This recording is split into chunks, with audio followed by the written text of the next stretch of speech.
Luigi Corniglia is dead. You and I have never known him.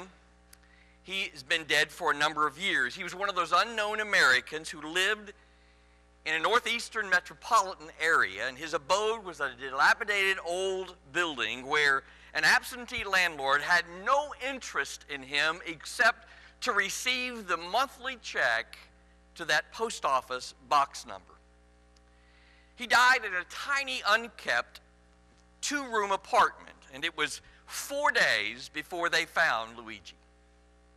When the authorities found him, he was lying amidst a bunch of junk he had collected over the years, considered somewhat of a beggar. The yellowed newspapers and the rags and the rickety furniture and the hand-me-downs cluttered his little apartment. The authorities cleaned out his belongings. They were old and useless, and then they found a small little attic-like room above his apartment. Intrigued by that, they made their way up, and it was there they found not one, not 10, but 47 violins, if you can imagine that. Well, most of them looked like old violins, but there was one that looked different under all those layers of dust, and the authorities took it to a renowned antique dealer, and it was identified as a priceless Stradivarius. You imagine that.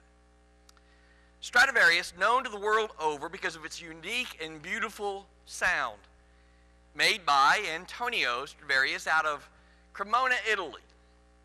In the 17th and 18th century, the violins are literally the finest in the world.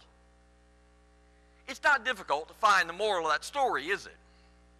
Stradivari made these superb instruments to be played, not stored or stacked away in a miser's attic. They are beautiful instruments that are supposed to be bringing melody, not wrapped in dust and stuck in an attic. And so when I read the story about Luigi Corneglio, I kept thinking of the children of Israel.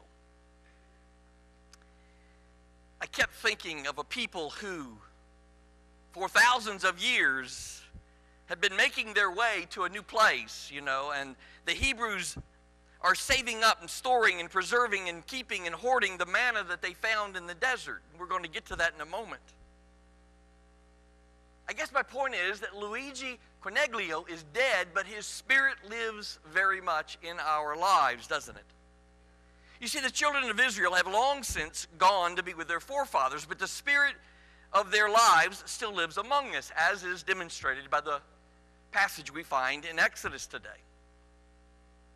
Whether it's a violin or a jar of spoiled manna, it says something about life. Life is to be lived and loved and spent, not hoarded and saved and mismanaged.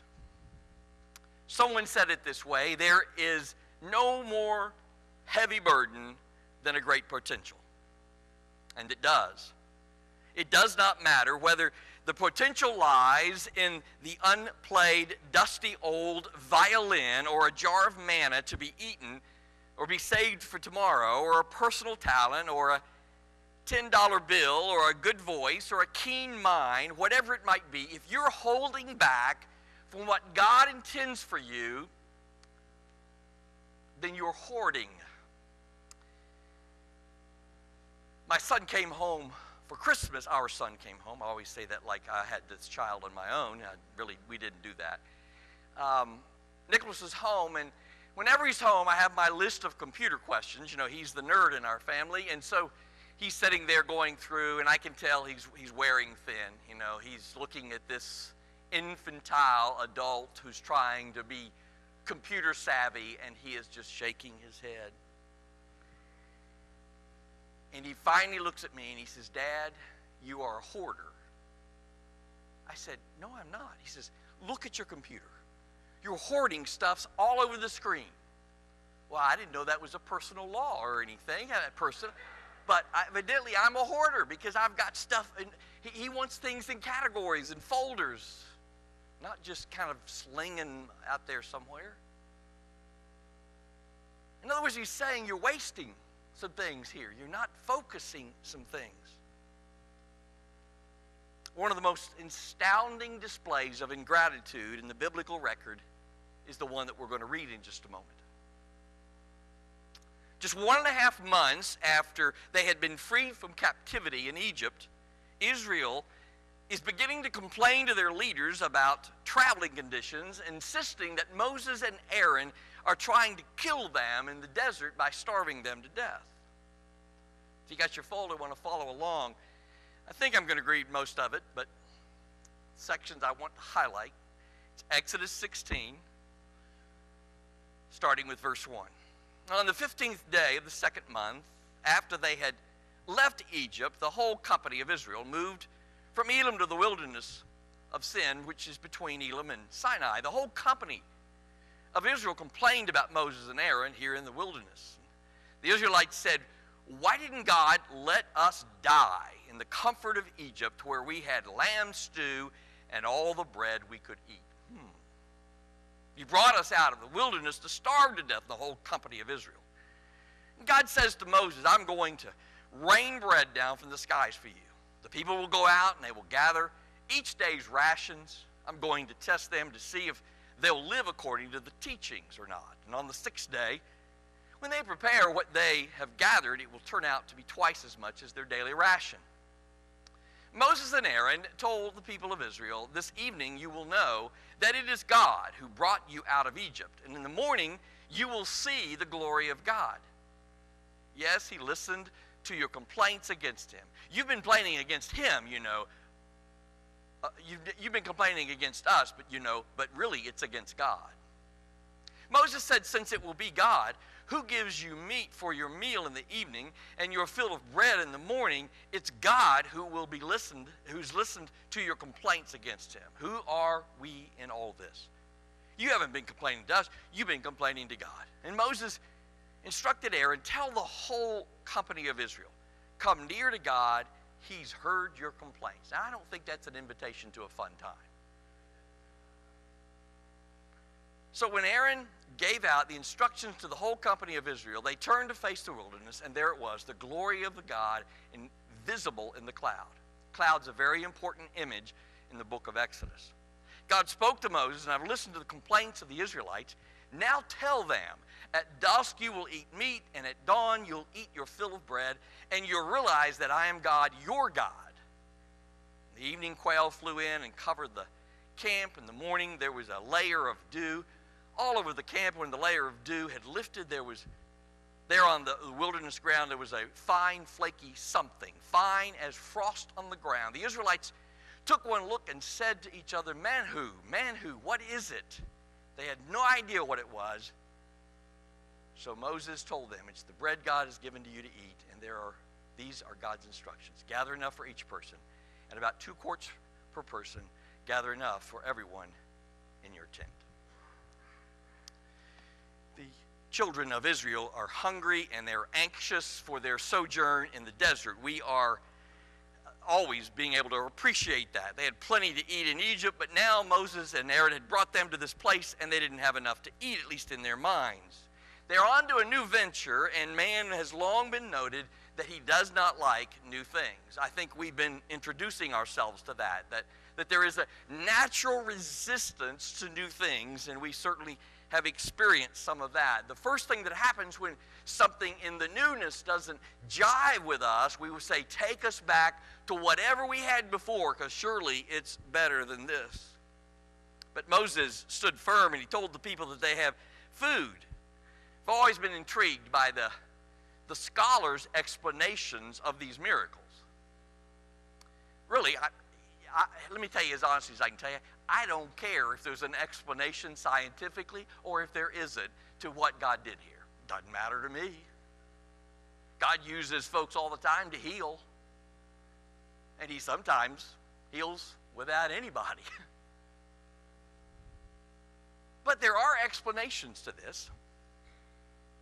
Some scholars explain that the quail were flying in a migratory route northward across hundreds of miles, and the flight is taken in stages. And so when they came down to land and rest, they were so exhausted, they were simply picked up, and the quail was there. If you need a scientific reason, go for it. The quails seemed only to come once in the narrative, but the manna is there for a longer period of time. Did you notice that? The manna is always kind of there. The Hebrews are seeing this white flaky subject, and they literally, the Hebrew is manhu, what is it? That's where we get the word manna. So what is it? Again, if you want an explanation, tamarisk bush. That's right. Folks who live in this geographical area, explorers and archaeologists, tell us that there is this sweet secretion that comes from the tamarisk bush, and a fresh supply is secreted each night and can be gathered. I guess what I want to say to you is that manna was the ultimate perishable food. I mean, it's not going to hang around. And so they were making that clear. I want you to notice what happened, though. The anxious Hebrews, believing that there may be none tomorrow, began to store and to hoard and to save. Why? Because given any chance not to depend on God, we're going to do that. Why? Because we are control freaks. Two miracles that I want you to make note of here. The human effort to hoard was always unsuccessful, and it always will be. The second one is God allowed manna on Friday. But did you notice in the story, this often goes unnoticed, that on the weekend, Monday through Friday, the weekend, the Sabbath, guess what? It wasn't just a day manna. It was a 2-day manna. That's the miracle. The nature of it changed that time. At least it implies that. What is all this manna business? In a nutshell, it is this. Are you going to depend on God or not? Because ultimately, if you do, it is a daily investment. Old manna, point number 1, is saving for tomorrow what was meant for today. The manna becomes a symbol. This is in your outline as well. Manna becomes a symbol of our failure to trust God for tomorrow. What did Jesus say? Be not anxious for tomorrow. We're not sure. We're just not sure that the God of history and all time can provide the manna every morning for us. We're just not sure that the God who has fed us yesterday will in fact feed us tomorrow. And we're just not sure that the God who worked in our lives yesterday is going to work in our lives tomorrow. We're not sure that the God who worked in our church 10 years ago, 15 years ago, 50 years ago, is going to work in our church today. And the God who promotes change in human nature, can God handle all this change? Of course He can. His church is His church. To live on the old manna means saving for tomorrow what was meant for today. How many of us are captured by the word wait? How many of us have it like a noose around our neck? Wait, wait, wait, wait. Because not to wait is to take a step where we have to be involved in doing something, in being responsible for something. The minute I stop waiting, I move into the present. And I have to decide to do something. Let me give you some examples of that. Wait until there is no risk in the banker's world, and then I'll invest my master's $100, said the steward. And you know what Jesus said to that, or the master at least? He said, you slothful, wicked servant. Wait until I take my holdings and put them in a trust so that I won't have to sell them and give them to the poor, and then I will follow you, Jesus, said the rich young ruler. And Scripture said he went away sorrowful. Wait until my family is all dead and I have them buried, and then I will come and follow you, Lord, to which Jesus says, let the dead bury the dead. Wait until I take care of my commercial interest, and when business is right, I'll see what I can do for you, God. And history's comment was, he was the right man who never quite caught up with Jesus. Wait until I can talk to you about how much sacrifice is involved in this before I follow you. And Jesus' response was, the birds of the air have nests, the foxes have holes, and the Son of Man has nowhere to place his head. Wait until I get all of my theological questions answered, and then I will accept Christ and join the church. I don't know all of that yet, to which one philosopher said, the great end of life is not knowledge, but action. Wait until I get all my personal and family problems taken care of, and then I'll follow you. And Jesus said as clearly as we have ever heard, come unto me, all who are weary and heavy laden, and I will give you rest. Wait until the church makes the approach that I want to make for the church to make. We went through this a couple weeks ago. I'll really be involved when the church does the way I want to do it, and we will worship the way I want to worship, instead of bailing out and saying, because we're not worshiping the way I want, or because we're not doing church, then we just decide to go into the rest home of church involvement. Wait until there are no problems in the church, where the risks are low, and then I'll get involved. Jesus' only promises the church was that death would never capture it. Did you hear me? He never gave any guarantees against trouble or risk, but he said, it will not die. Wait and see if someone is going to get involved in this ministry. When others get involved, then maybe I'll get excited about it, but until then, I'm going to be on the sidelines. We can't put ourselves too much out there on the limb. Somebody might call us a fool, and you know how the old saying goes, be not the first to try the new. And history comments, suppose Peter and James and John and Matthew and Nathaniel and the rest of the disciples had heard that. We would have no disciples. And suppose Nicodemus had waited, no John 3:16.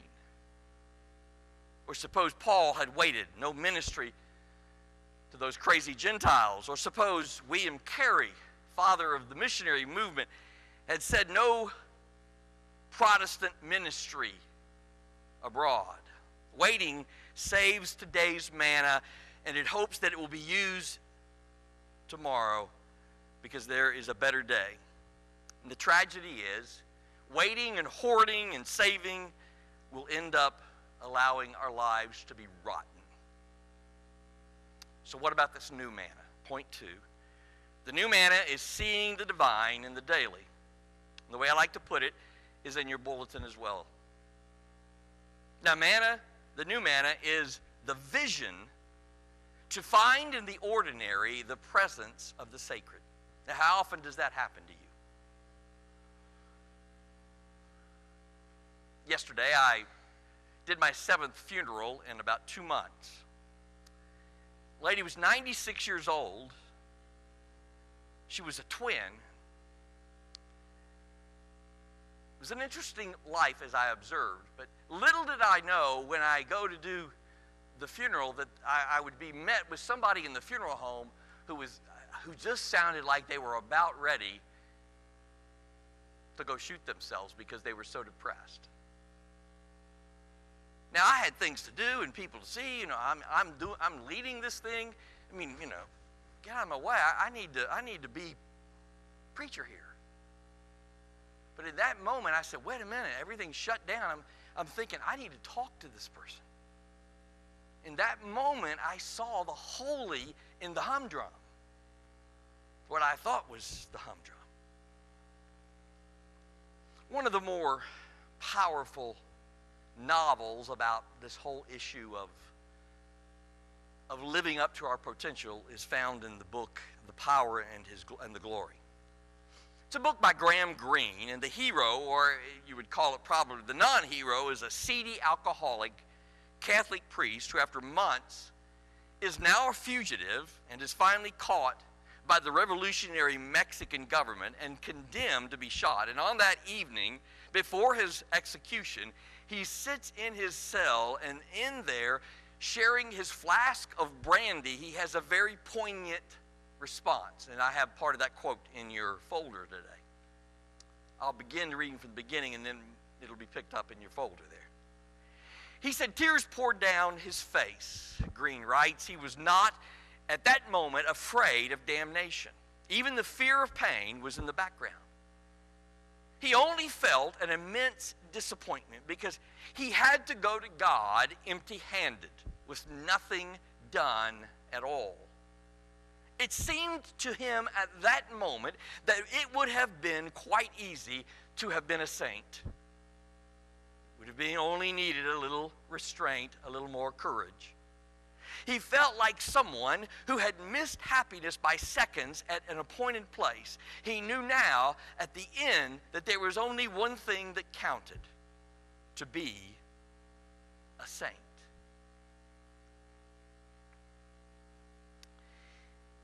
If you follow Scripture much, and you know the word saint in the New Testament, it's not about perfection. It's about wholeness.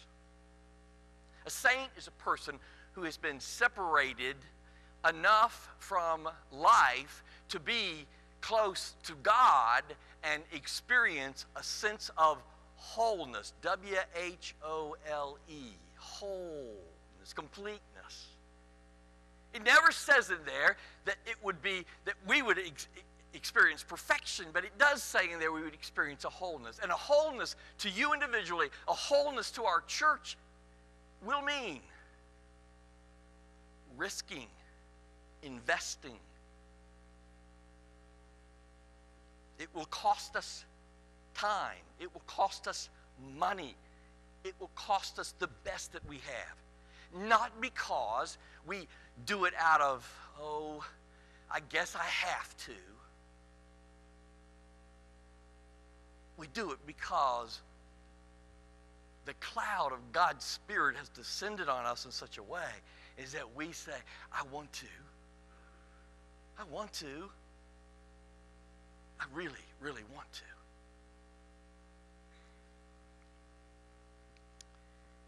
Did you watch the Super Bowl ads? 112 million people watched the Super Bowl this year. USA Today did a survey, and 15% of the respondents listed the commercials and the halftime show as their main draw. Now, what I found interesting about that, as I always do, is that a 30-second spot this year only cost $4.2 million. And usually the production cost was about $1 million. So I'm taking that proposal to the finance team next Tuesday, and we're going to see, you know better. Most of the years, I find it interesting that the Super Bowl commercials are typically around three themes: humor, violence, or over-sexification. And this time, because of the NFL struggles with things like domestic violence and homophobia and racism and some of the other issues, listen to what some of the ads did. Coca-Cola told us that the world is what we make it and envisioned a world without arguments or bullying. Dove and Nissan both addressed the challenge and the responsibility of being good fathers. Always challenged gender bias and stereotyping. And No More moved us about the stark reminder of domestic violence.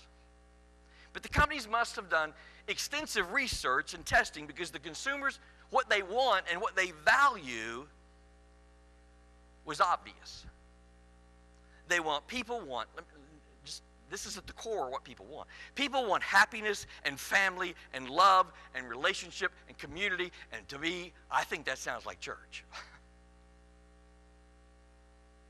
The problem is you can't connect them you will find none of those things by switching your cell phone carrier, or by eating a certain chip, or drinking a certain beer, or sitting in the driver's seat of a brand new SUV.